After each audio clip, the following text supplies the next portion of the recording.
Hello, Ed. Hello, Jeff. Ed Lyons. Welcome back to the Lincoln Pub. Good to be back here in the rapidly gentrifying section of Brighton, Allston that it is in. It is a rapidly changing neighborhood, and I lived here for a while, so I'm pretty excited about it. The new train station is open. Right over there, outside the window. It's right over there. Built on time or ahead of schedule? Well, it was actually... it was delayed for a while, and then it opened on time on the revised schedule. But it opened when it was supposed to, and to a lot of fanfare. The politicians were all there. Who built it? New Balance, actually. Wow. A private corporation built a train station that all of our left-of-center friends over there in GBH benefit from. But you mean the private sector did something right? I can't believe it. Good They found grief. the right partner in a reasonable MBTA management team, so it was a good thing. It is a good thing. And you know what? Gentrification is a good thing. Yeah, it is. It's as I said before the show, that I'm working on an essay about in support of gentrification, which is sort of the unsayable word in greater Boston politics, that it is a sign that Boston is a terrible, unequal place, and it's about time that members of the gentry stand up and say, life in Boston is pretty great right now for everybody. And, I think that the Amazon bid was sort of this embarrassing moment for the media and the politicians in Boston, where they had to sort of like tell the world how great it is to be here. And it was sort of like, it was sort of like a gaffe. They sort of like told the world how great life in Boston was, but no one's told anybody here how great it is. And I thought it was a great moment to sort of look into what's changed in Boston. I lived here for 20 years. How bad is the inequality? What's being done? And I'm writing a piece to sort of like get out in front and say, I think gentrification, Boston getting better, is a very good thing, even though that's heresy here. It is a very good thing, and Boston is it's a great place to live. I lived here for 10 years, before I moved out to the burbs and when I got married. No, gentrification is a good thing, but I don't know. I think there's a lot of the social justice crowd does not like it. We'll get into those reasons in a second, but you think a lot of it could be that thumb-sucking New Englander attitude, where it's people were almost happier before the Red Sox won the World Series type of thing. It's just crotchety Brahmanism, where you just you don't like change. You just want things the way they were, and bah. I think that's true. I think people are uncomfortable with how much change that there is. It's rapidly changing. I look the skyline alone of Boston has changed in the past 10 years. It's incredible, and it's a good thing. Yeah, I just think a lot of things are happening right now in politics that are making this debate more important. I think we had a mayor's race that will be thankfully over. It hasn't happened yet. In 3 days. While we're recording this, and it'll be over in 3 days. But obviously Mayor Walsh is ahead by like 30 points, so it's not like there's going to actually be I think that T.O. Jackson should be preparing his concession call for 801 on Tuesday night, right, based on the polling that I've seen. But I think the mayor's race, the Amazon bid, a lot of things have happened in the past 6 months that made me very interested in this topic. In terms of, I've been very unhappy with how the media in this town has been covering Boston's changes and how down they are on the city all the time. But I do think, even for state politics, it's a good example of when success happens, that the left, legitimately concerned about social justice and inequality and all that, can't concern. Not to cut you off, but I don't know if it's that legitimate. I don't know if there's legitimacy to as much as they'd like to think that there is. Oh, I just meant that there are actual issues. What we should do is a whole different thing. I meant the fact that they have concerns about issues that I personally think are real, but then when we have all this success, it's a problem.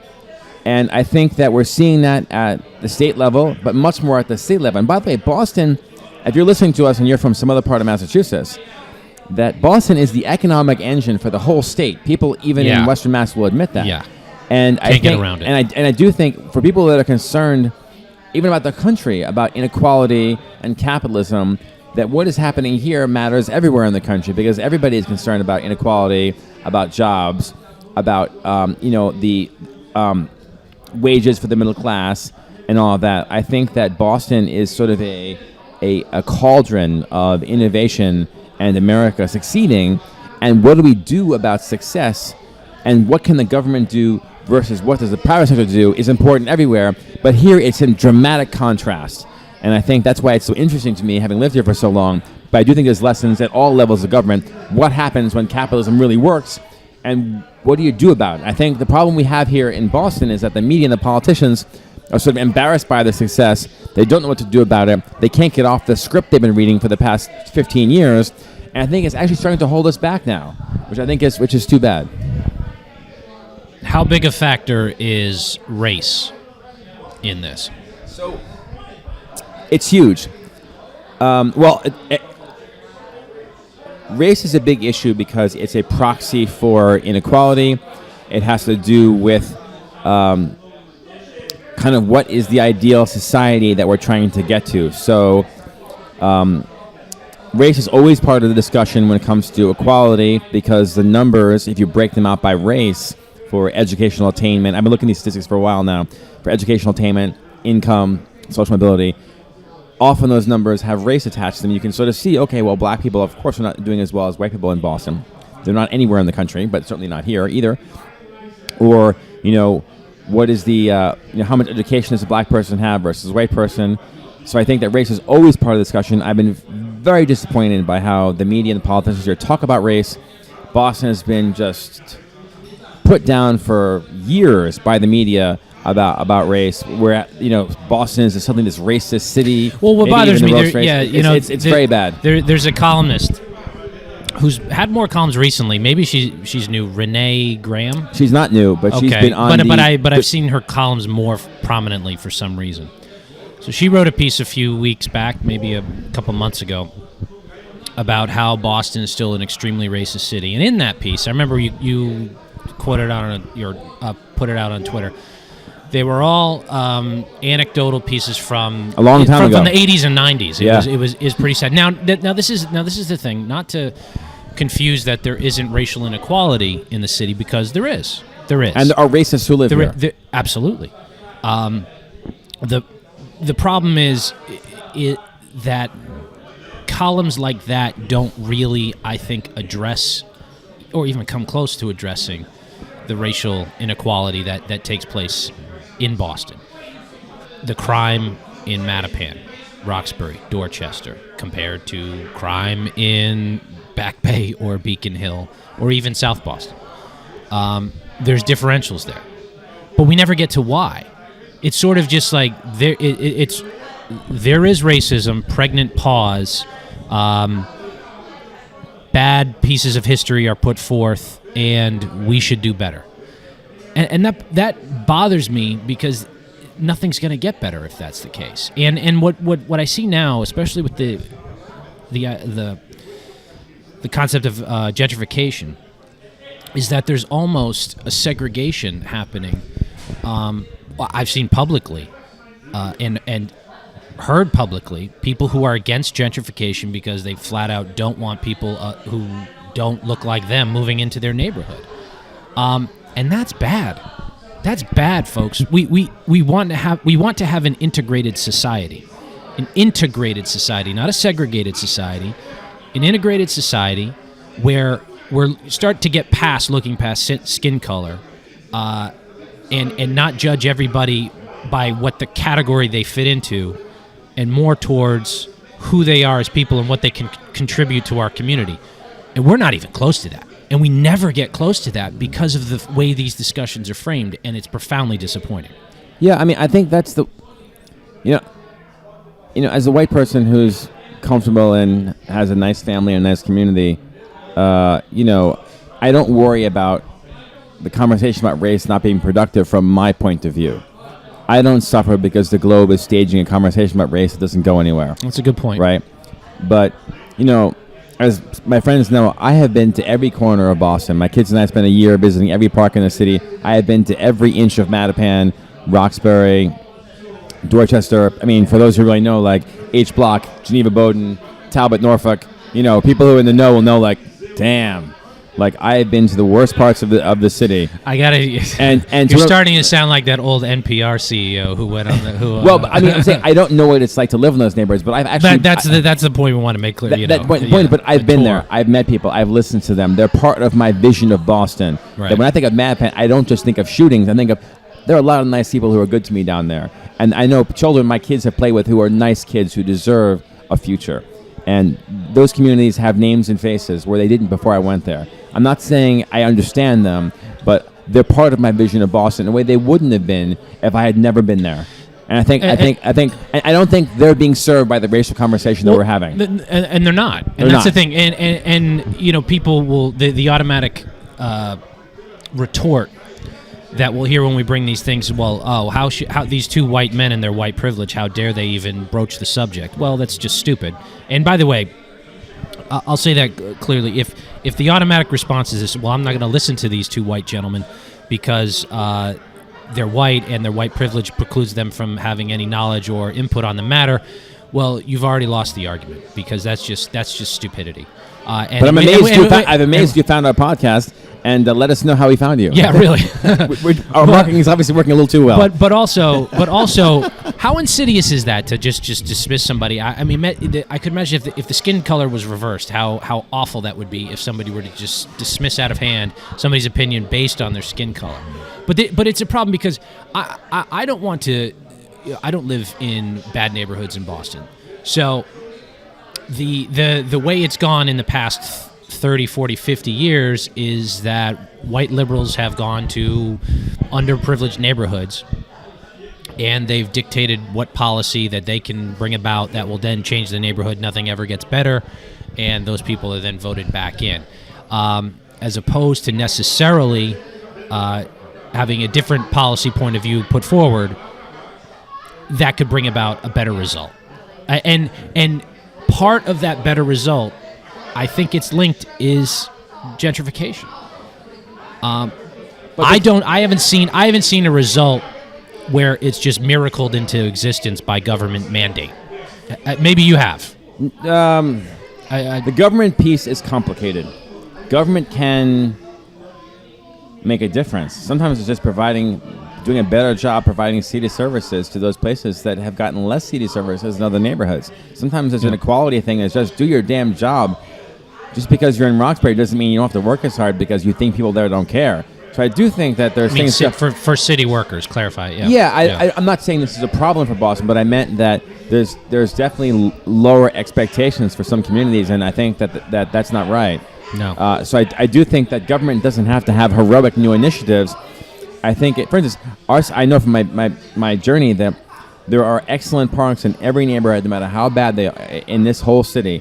And our park system is an amazing, equitable system. In fact, there are better parks in the poorest neighborhoods in this town than there are in the richest neighborhoods in this town. And I would delightfully tell kids, like in Roxbury, I'd say, you have better parks here than do in Back Bay and Beacon Hill. Really? Yeah.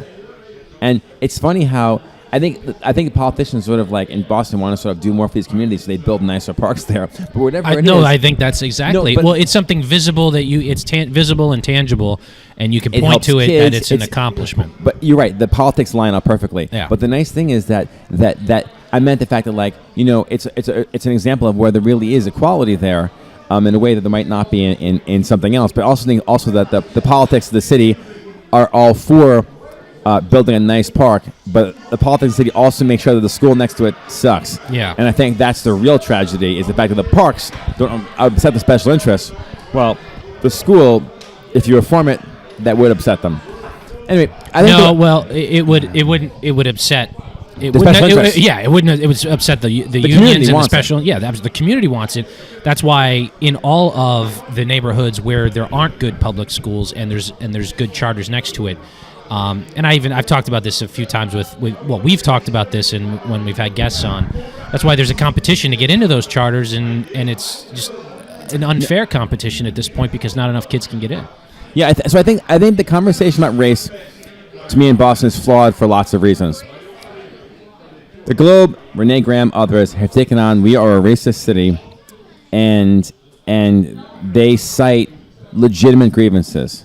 one of them is, we're a very segregated city. That's true. That's true. It's true. I would say that we're separated. I think segregation has a lot of baggage, which I don't always know is valid. Well, de facto. I mean, if we want to get technical. Yeah, you walk. I've been in a lot of black neighborhoods in Boston where, like, I'm the only white person there, and there's nothing wrong with that. But it's very clear that, okay, this is a black community. That's fine. But also to say the fact that, when I'm in, the seaport, life is awesome, and here I am in Geneva, Bowdoin, and life is hard. And that there definitely is a black-white difference in Boston. For instance, my kids and I were in a lot of neighborhoods that really weren't safe, and I had to sort of explain to my 6-year-old and 4-year-old the fact that, like, we're kind of in an unsafe neighborhood right now. Yeah. And because they watch cartoons, I say, there are villains here. And I have to sort of explain to my kids, when I tell you we have to leave somewhere really quickly, we really have to go. Yeah. Because, some places we were, right. bad. Yeah. No, look, my wife works in the city and constantly gets emails of just this week, the 2 shootings that took place right near her office. But my kids began to notice that I would only say that in black neighborhoods. Really? Right? So my daughter once said, Dad, I think that guy's a villain because he had black skin. And I'm like, whoa, no. He's just a nice guy wearing a hat and some shabby clothes. He's not a villain. I said to myself, wait a second, I'm only warning my kids about crime in Mattapan, Roxbury, parts of Dorchester. Now I had the crime statistics. That actually where the crime is. Yeah. But I told my kids, wait a second. Now my daughter's best friend is black, so it's not like she's not really in danger of thinking that. But it's no question that the communities that are struggling the most are not white communities in Boston. Now there's a correlation that's not causation, but the correlation is there. So I have no problem with somebody saying, the black communities have a lot more problems than the white communities in Boston. That's okay. But is it racism today? So here's a statistic I like to give out. So Renee Graham and others believe we are a racist city. And I like the mayor's election because it has this fun statistic that's part of it, which is that Tito Jackson is not just losing to Mayor Walsh by big numbers. He's losing the black vote to Mayor Walsh, even in his own district as a city councilor. I didn't know that. And I want to say he lost his own district in the earlier race. I want to say, how racist a city can Boston be if the black community is supporting the white man and a status quo when they have a black candidate who they know is a city councilor who's pandering to them more than the white guy? If Boston really was the racist city that some people are saying that we are, surely a black man promising change for black people would be ahead in the black community of the white status quo mayor for Boston. This is true. Right. So therefore, that's one of many pieces of evidence that I found that shatters the myth that we are this racist city. Not only that, WGBH, our friends right over there out the window, commissioned a poll about 2 weeks ago saying that the vast majority of black people think that life in Boston is good, great, or outstanding. Oh, right? Yeah, and when what was it? One of the producers, Amanda McGowan. She I like Amanda, but she that was a fail. So what happened was so GBH publishes a poll, and that doesn't just ask about Boston's problems, but actually asks, is it worth it? Would you recommend your neighborhood to a friend? Is Boston a great city? It's one of the only polls I have ever seen, and we're friends with them.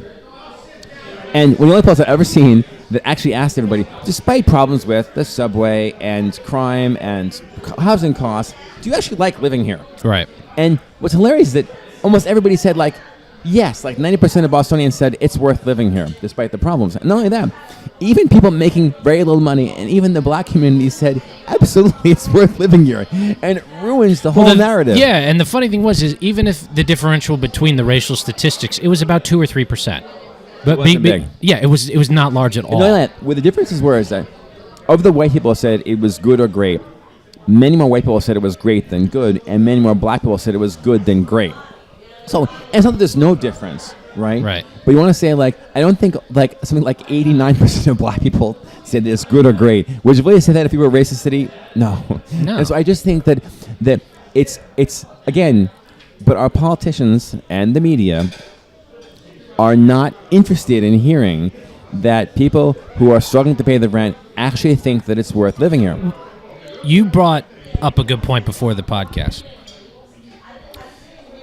And it kind of breaks down like this. You have people want the schools to get better. They want the streets to get cleaner. They want the crime to go down.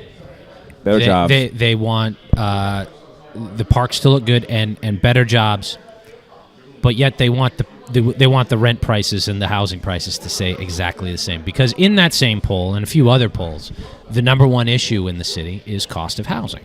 Yeah. And even when I lived in the city, and I was in the city for about 10 years, it was safe, it was clean, there wasn't the major problems that you have in a New York or Chicago or LA, and that's fantastic. But there's literally a cost to that. But we literally had those problems. So when I used to visit Boston, when my sister went to school here 25 years ago, we had the combat zone. We had terrible neighborhoods, and Boston had hideous problems, but the rent was low. And now we have a city where the combat zone went away, where we have many more powerful, wonderful institutions that provide all kinds of things to the city. We've done so much better. You want another beer? Yeah. We'll take another beer. And what happened is that we've actually gotten rid of a lot of what ailed us, and we've become a way better city. When I moved here in 1998, I'm telling you, the city was not half as good as it is now. I moved here in 98 too. Yeah. But it was not. but Southeast still had the edge to it. But it's better for everyone, right? The narrative is that it's better for the wealthy, it's better for the upper middle class. It's better for everybody. It is. I mean, it's amazing how many free activities there are all over the city.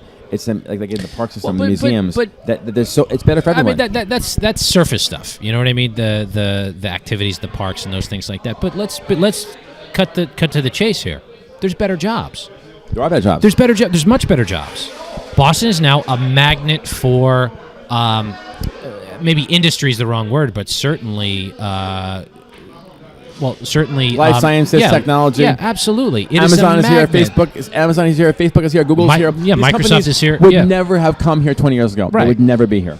Right. And now that they are here, oh wow, he got me a beer too. All right, but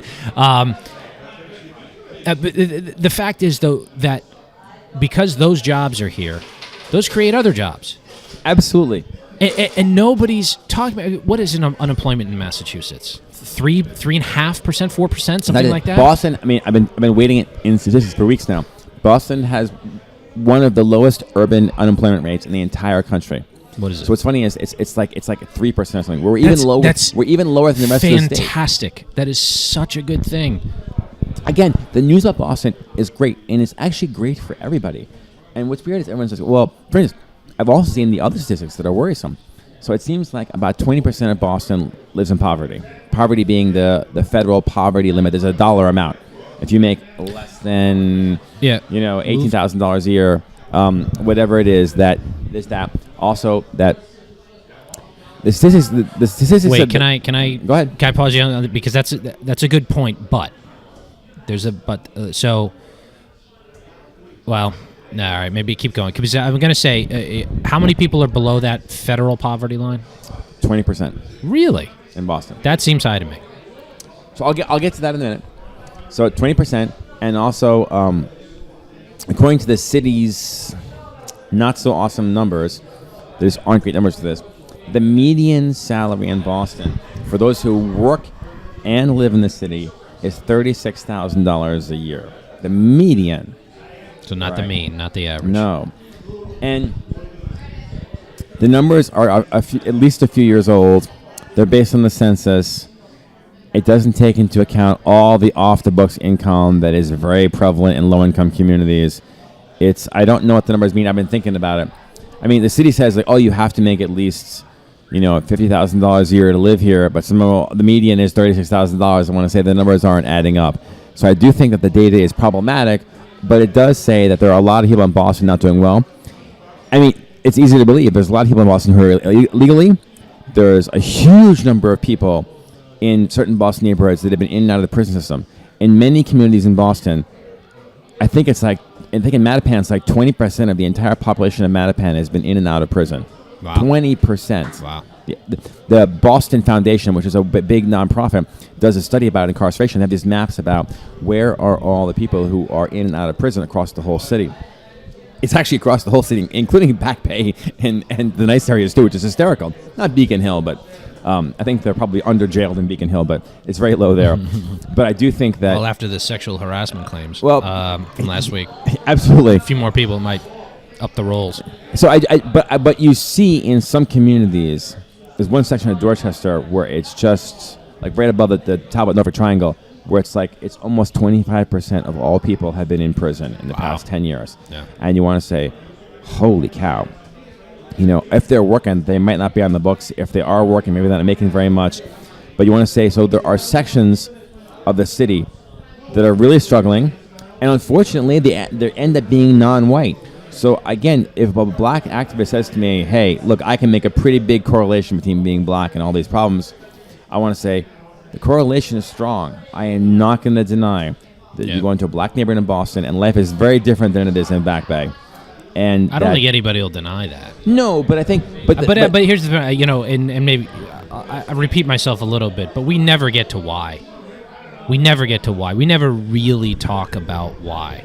And we need to, and you know what, I can invite some folks on that we can really get to why and maybe improve the conversation just in our little universe here and maybe, you know, move the ball. But the why is complicated. It is complicated, but it's made. Politics is not telling us that. Yeah, it's made to look like it's simple. It's made to look like it's a problem. Especially with articles in the Boston Globe. To look like a lack of government funding and government programs. Yeah. I want to say, in those communities, marriage is very low. Drug addiction is very high. The communities in some places are weak. The schools are terrible. To make this a question of how many government set-aside programs there are for minority-owned businesses, the way the NAACP report last week said, one of my issues with this narrative about race and money and housing in Boston is the fact that it definitely leans toward a certain very limited set of solutions. Oddly enough, those solutions aren't boiling up from the bottom. If you go to these communities, and I've been there and asked people about life there, they'll talk about broken homes, divorces, kids being born out of wedlock. They'll talk about these drugs and things. Nobody is saying there should be yet another government program in my neighborhood to help us. Right. You never hear that from actual people on the street. But the activists are all saying, no, what you need is an even more diverse Boston teacher corps. That will solve it. The city of Boston actually had a program where they changed the shapes of the maps. I'll even play devil's advocate here. They won't say that will solve it. They will say that will help solve it, which it won't help solve it, it's utter nonsense. But you brought up a good point, though, earlier that I want to maybe unpack a little bit more. The idea that a large percentage of certain communities have gone through the prison system or are... It's a huge problem. Yeah. It's huge. It's hard to get jobs after that. But you know, the topic of what we're talking about is gentrification. And I don't want to divert from that too much because all of these things are interrelated. But the negatives of gentrification, when you have people of better economic means, a different racial background, moving into communities where they don't look like the community that's around them, and this is the story of America, folks. By the way, whether it's the Italians, like the Indians be displaced. Yeah, well, whether it's the Indians to the English to the Dutch to the Irish to the Italians to the Polish to the Jews to and right on down the line. This is the story of America, and all these neighborhoods eventually become gentrified. Some of them go downhill, some of them go upstream. It depends on the city, depends on the neighborhood. But what happens to the folks? Is it about the neighborhood or the people in the neighborhood? Because from what I've seen, more successful people who maybe grew up in a lousy neighborhood tend to go, they go through the statistics to success of America. They either graduate high school or college, they get an education. They wait until after marriage to have kids, and they don't really do drugs or drink a lot. So that's kind of the standard. We can actually talk about a racial group the Boston Globe doesn't know exists, which is Asian Americans. Right. We'll get to them later. Well, yeah, we'll put a pin in that. Doing the things you just said. Right, but the point thing, you do those things, it's pretty hard to screw up in American society. If you do those things, you work hard, get a job, work your way up, get an education, wait till you're married to you have kids, and don't get into drugs or become a drunk.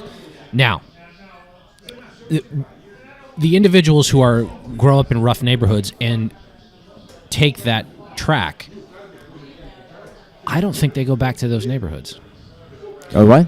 I don't think they'll go back to those neighborhoods. No, they become Colin Powell. Right. Well, you move to a better neighborhood, but that's the point. You move with your feet. So, is this really a question about the neighborhood itself, the geographic area within a city, or the neighborhood, or is it about the people in that neighborhood who want to have a better life? Do you want to have a better life for the people in that neighborhood, which may very well mean moving out of that neighborhood, or is there's? I think this is this battle, and Kevin Williamson talks about this in National Review, and it's a great piece. He's written a few. He's been very good lately on this stuff. The idea that you can move if you live in a lousy town, whether it's a big city or a small town factory town that went out of business. If the jobs aren't there, you move. If the opportunities, not even the jobs, but if the opportunities aren't there, move. I subscribe to that theory. Get out of Dodge. If it stinks, the new mayor or city councilor coming in, I'm going to put in a minor league baseball stadium here, or I'm going to put in a new this. When it just comes, you need jobs in the area. If there's no jobs, nothing else happens, and there's no magic bullet that a government representative can put forth. So gentrification will improve the neighborhood, but does it push out? Does the cream rise to the top of that neighborhood, where the folks who are in that neighborhood are successful stay put, and the people who aren't and financially not as successful get pushed out? That's what a lot of the things the Globe writes about, or they can't afford to stay in there. I mean, these are the back and forth. It's trade-offs. But is it about the people, or is it about the geographic location? Well, so since I've been waiting in these statistics for a while, that it's both. So one of the things that the city notices is that there is a geographic mismatch between communities and jobs. So the places that are producing the jobs aren't where a lot of people live. So they'll say, like, Mattapan is a good example, where it's not close enough to a lot of the places that are doing the hiring. And that's a kind of a city structural geographic problem. Even in Hyde Park, that Hyde Park isn't close enough to where the jobs are, which is ironic because the reason why Boston absorbed Hyde Park 100 years ago, I learned people who live there, is because that it was a huge job center for middle-class people, and the city wanted all that tax revenue, and so they took on Hyde Park, which was actually an engine for the city, and now it's the opposite, which is kind of funny about how what Hyde Park's legacy is. So I do think that there are issues. Now, one of the reasons why they built the Fairmont line through that part of the city was they wanted to connect more low-income communities to the center of the city for jobs, and it's working. It's not that well written yet, but it's getting better, and it is. That commuter rail goes right down through Dorchester and Hyde Park. It even goes to Geneva Bowdoin. I was so worried about being in Geneva Bowdoin one day, I almost took my kids and hopped in the subway to escape one day. That's such a dangerous neighborhood. And but there's a subway stop there, and it's improving. And the subway stop is improving the neighborhood in the way that the subway stop out here on the window, Boston Landing, is improving this neighborhood. Mm-hmm.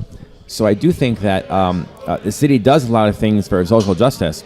And what I find disappointing about the city is the fact that, like, the city is making so much money off of the boom that the coffers are actually overflowing. And what I want to say to my leftist center friends, liberals who live in Boston, is that the city now has more money than it knows what to do with, which is true. The Globe prints this maybe once a year. They'll figure it out. What I tell my friends is, what I tell them is, here's what's happened. You now have all the money you want for every idea you want. This is what's happening in Cambridge, where they have the Kendall Square boom. Same thing.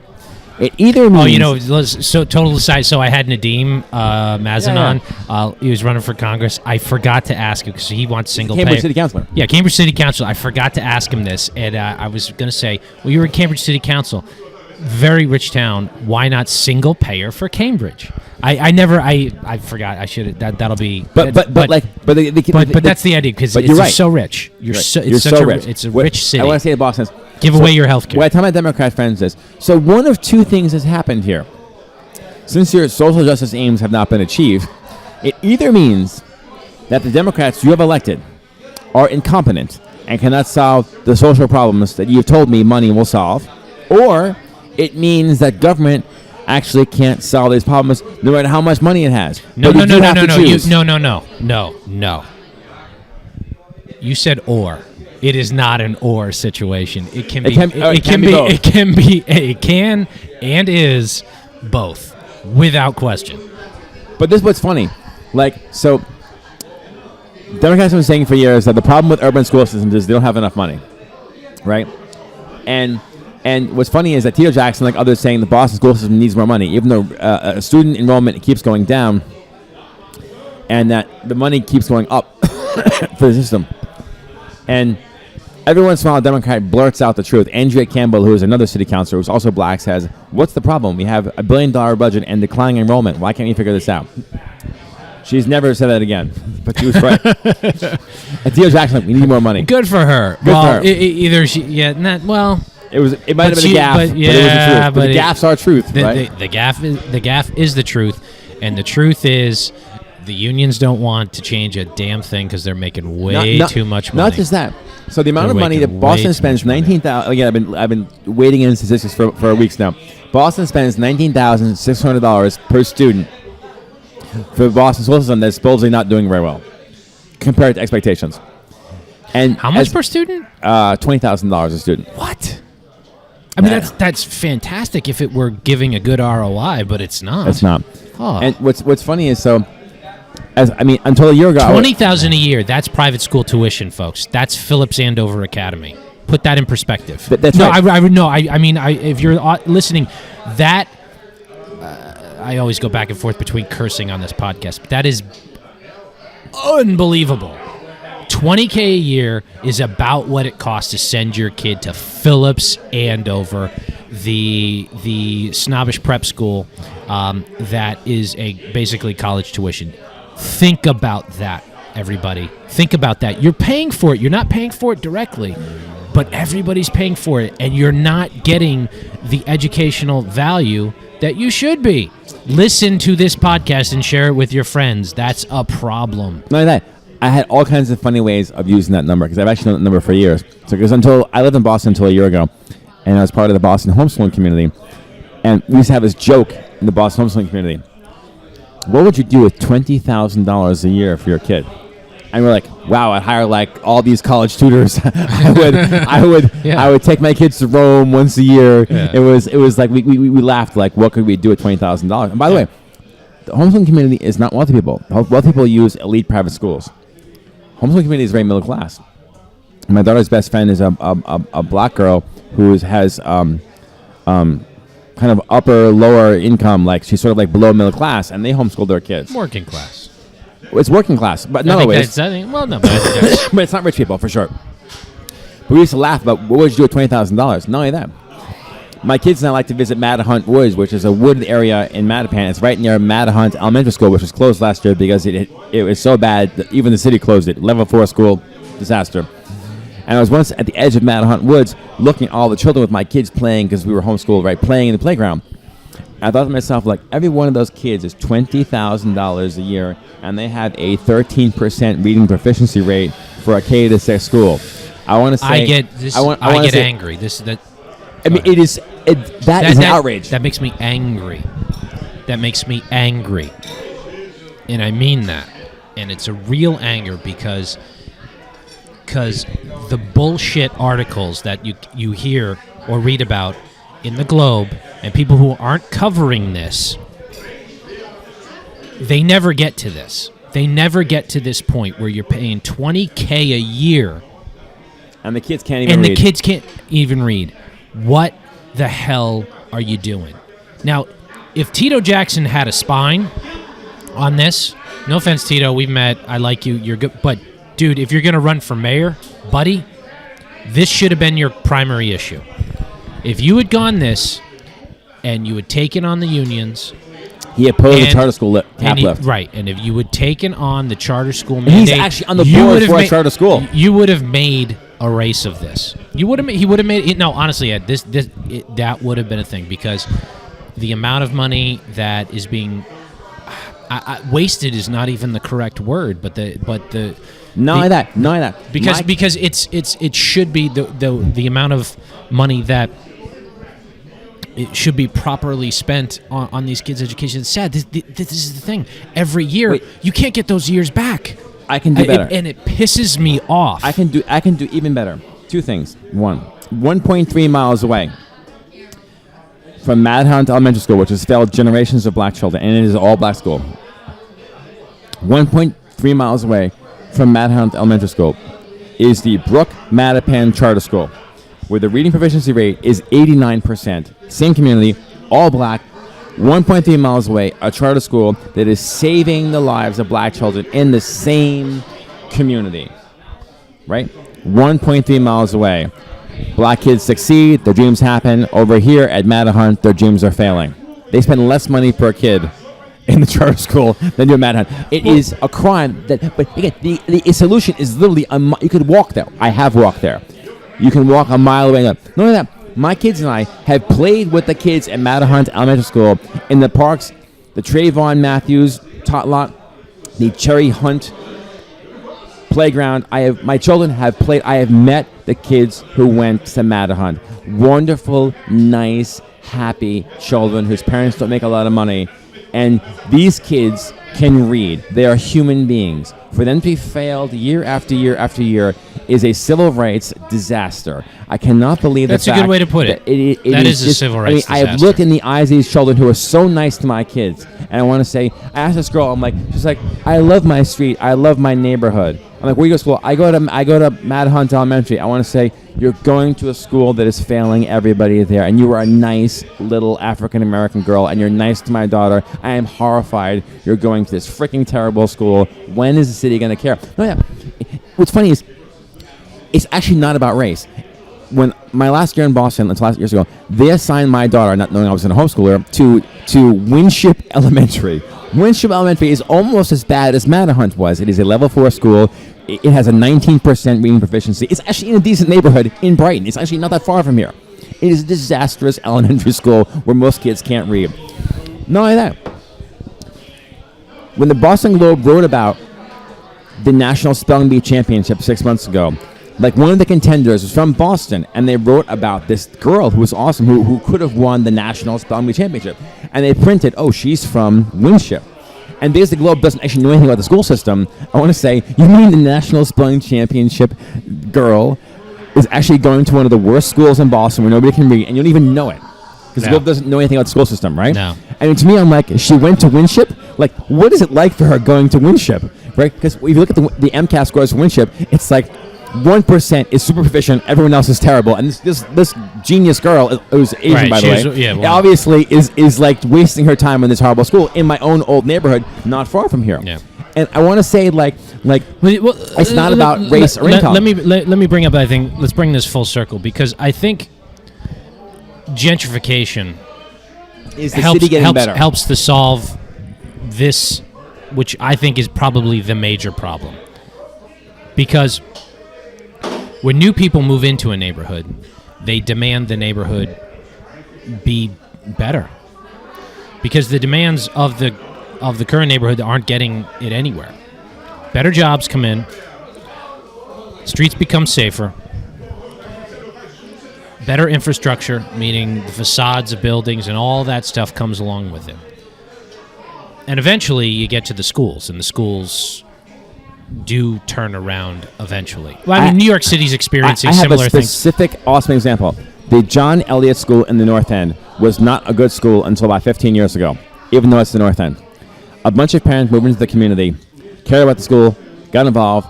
They were better off, but they cared about it and got involved. And the Eliot School went from being a not-so-awesome school to being a very, very good school because new people moved in that part of the North End and made it better. They just demanded it be better. They made it better. They demanded it. So I want to say, it wasn't about race. It was new people moved in who cared more. Yeah. Right?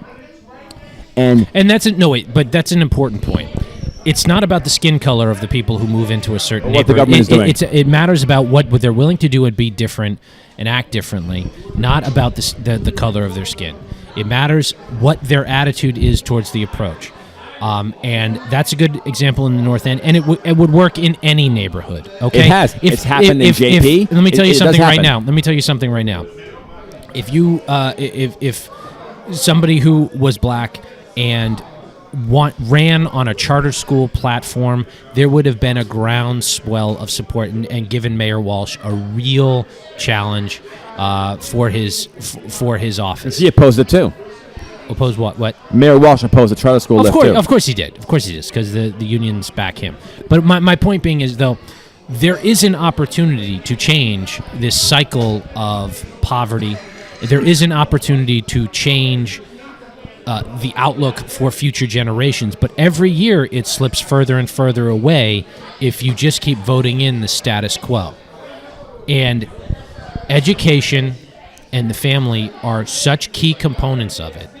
And that gentrification, it can't be a battle about keeping people who don't look like other people in your neighborhood out of your neighborhood, because one, that's racist. Sorry, it is.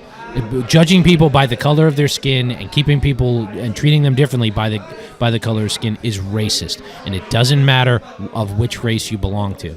So we've got to get out of this. We've got to get out of this, because this is the kids that don't know any difference are just, and the single moms and single dads and families who are struggling to try to get out of a situation. I think that's the best phraseology, to get out, because the idea is you're trying to change the world around you, but it's not gonna happen unless people become open to the idea of accepting new ideas and people who don't look like them, and gentrifying a neighborhood. Period.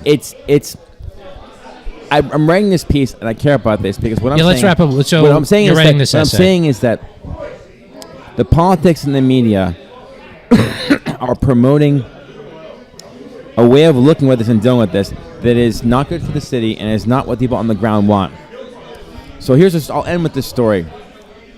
We didn't even get to so many things I'll cover in the essay, but we've done a good job. So not far here, there's a playground in Brighton. We're in Brighton right now, called Ringer Playground. It's in a not as nice part of Brighton. It's not dangerous or anything. There's a Boys and Girls Club that's attached to Ringer Park. It's a park with it's like a baseball field, some fields, a park. I've been there. Actually, it's not far from where I lived before. But there's a Boys and Girls Club that uses the park a lot. It's all black. And Don't cough into the mic. sorry. Our audience just went, ugh. In the car, they're like, there you go. Cough away. My house was right on the Brighton-Brookline line, so I could take my kids into the Brookline parks, right, which is all, nice white kids. Or I could take my kids to parks like Shubo or to Ringer over there in order to have them be with different kinds of kids. And I felt like I want to take my kids to other kinds of parks because I want my kids to not just be with other yuppies like us. And I was in Ringer Park one day, and there was this man who was in charge of a bunch of black kids who were playing in the park. And it was like me, and I've had this feeling many times in Boston where it's like me and my kids and like a bunch of non-white people, which can either be blacks in Dorchester, it can be Hispanics in East Boston. It's happened over and over again, but I'm fine with it. And but I always get noticed. And so this black guy was talking to me. He's a nice guy. He's like, looks at me and says, "What are you doing here?" I said, "Well, I live over," and I told him where I live. I'm like, "But, I'm kind of concerned. My wife and I are successful computer programmer yuppies, and my kids, they don't know anything about my past or my family or anything. All they know is what they see, and, I thought it'd be better to bring them here, play with the kids here." Looks at me and goes, "So, your theory is if you bring your kids to play in the park with us, they won't turn out to be assholes." And I said, I looked down, I was like, something like that. Or there's less of a chance of becoming an asshole. But he was funny about it, right? I mentioned I was successful and all that. And he's like, "Well, okay." He says, "But you forgot one thing." I said, "What?" He goes, "We need you here too." Yeah, that's a good point. And his point was, and I looked at him like, "I see what you mean." He's like, he goes, "Hey, I have kids around here," and he goes, "I want them to hang with other kids who are making it." Because I want to make it too. Right. And it was not about race.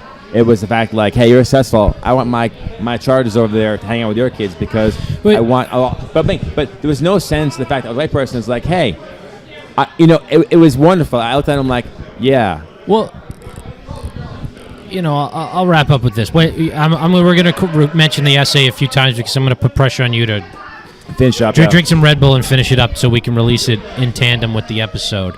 I've heard this a lot when people say, "You're like, I got a friend who's black." You're like, somebody accuses somebody of racism, and they go, "Well, I got a friend that's black," or I've dated women who are black, or whatever the case may be.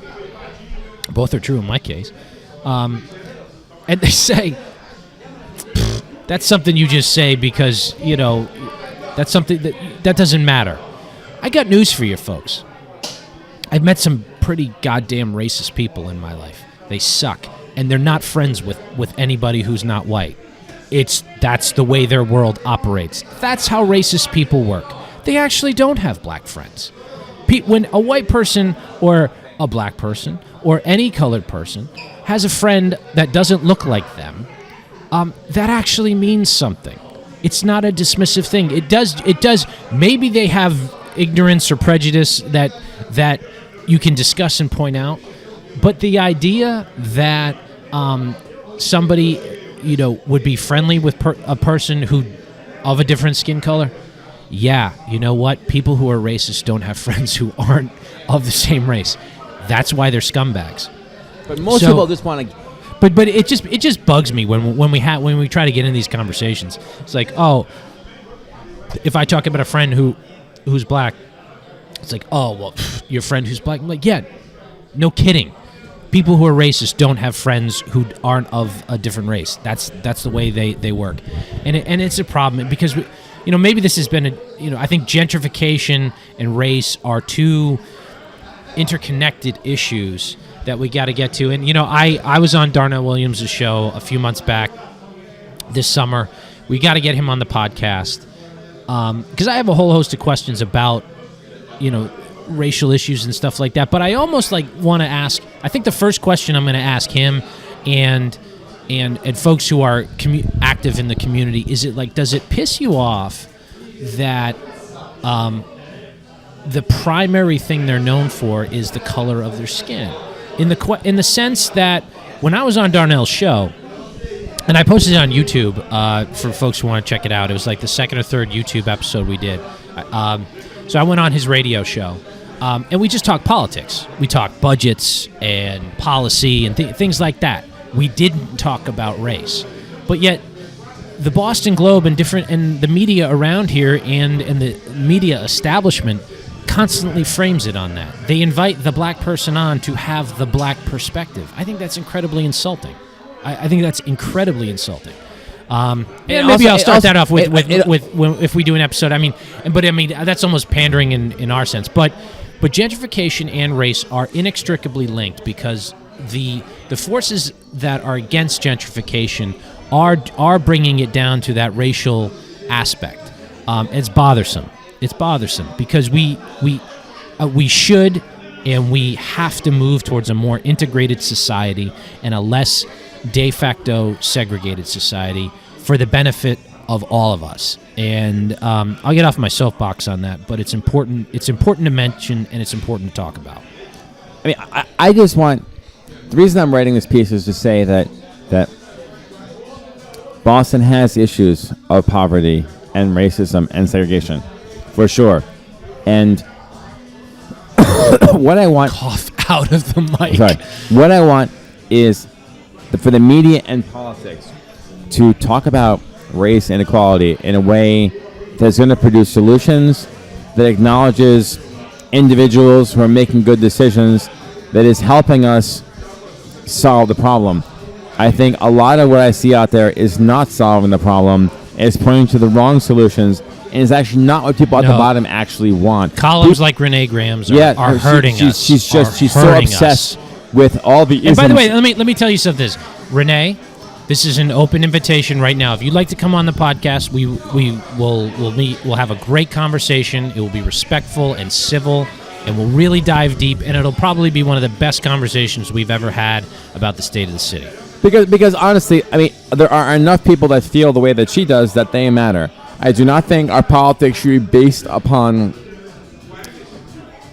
the way she views Boston. And I think younger people probably don't look at the city the way that she does. And I think for most people, they'd rather talk about economic opportunity and getting the life they want more than racism. I think that racism is a substitute sometimes for talking about improving the lives of individuals. I've met people from all over the black parts of the city. Nobody wants to talk about racism. Education, housing, getting ahead. I have not had one conversation about race sitting with a lot of black people over an entire year. And honestly, if racism was the huge problem that the Globe pretends it is, it would be the conversation, and it isn't. And I think that has to change the way we talk about race in this city. Never mind the avoid talking about Asian Americans entirely. My God, they're the one group that's getting hurt by this more than anybody. But I do think that we have to figure out what is the conversation about race that is not going to be sort of like this weird virtue signaling exercise for the left that is actually going to help people. And I see a lot of things that I really don't like. Not because I don't feel like being blamed. I think there is racism, but I want to have a better city. And I think the conversation about race is not helping the city, and that's why I want that piece to change. In the same way that gentrification is talking about the struggle of low-income renters rather than all these rich people who are now here who are funding city government and philanthropies that are actually solving the problem. So my issue with gentrification is saying the city's getting better. Let's use these resources as we are to improve the city and stop feeling bad that we have all these successful people living here. They're not the problem. They're actually the solution. Don't forget to subscribe to us on iTunes. We are on iTunes, SoundCloud, Stitcher. I figured out how to get us on Google Play, so check us out there. We are also on YouTube. We are getting a good amount of hits on YouTube, and a good amount of listens on the audio apps. Listen to us in the car. I figured out how to boost the sound. Share this with your friends on social media, on Twitter, on Facebook, and tweet at us. We always keep our Twitter handles on the show notes. We hope you enjoyed this episode of the Lincoln Review podcast. We strive to bring intelligence back to our political discourse. As always, Ed Lyons. Oh, wait, when's the essay going to be published? Should we give a hard date? You know what? Well, you know what? We're recording this on Saturday night in early November. I'm gonna light a fire. Mid-November. Mid-November. Oh boy! All right, we might release the podcast a little bit before the essay, but I'll light a fire under Ed's ass to get the essay done, and that'll be a good thing. Read the essay, and I'm going to spray the microphone with Lysol after Ed coughed into it. As always, Ed, thank you for an enlightening discussion.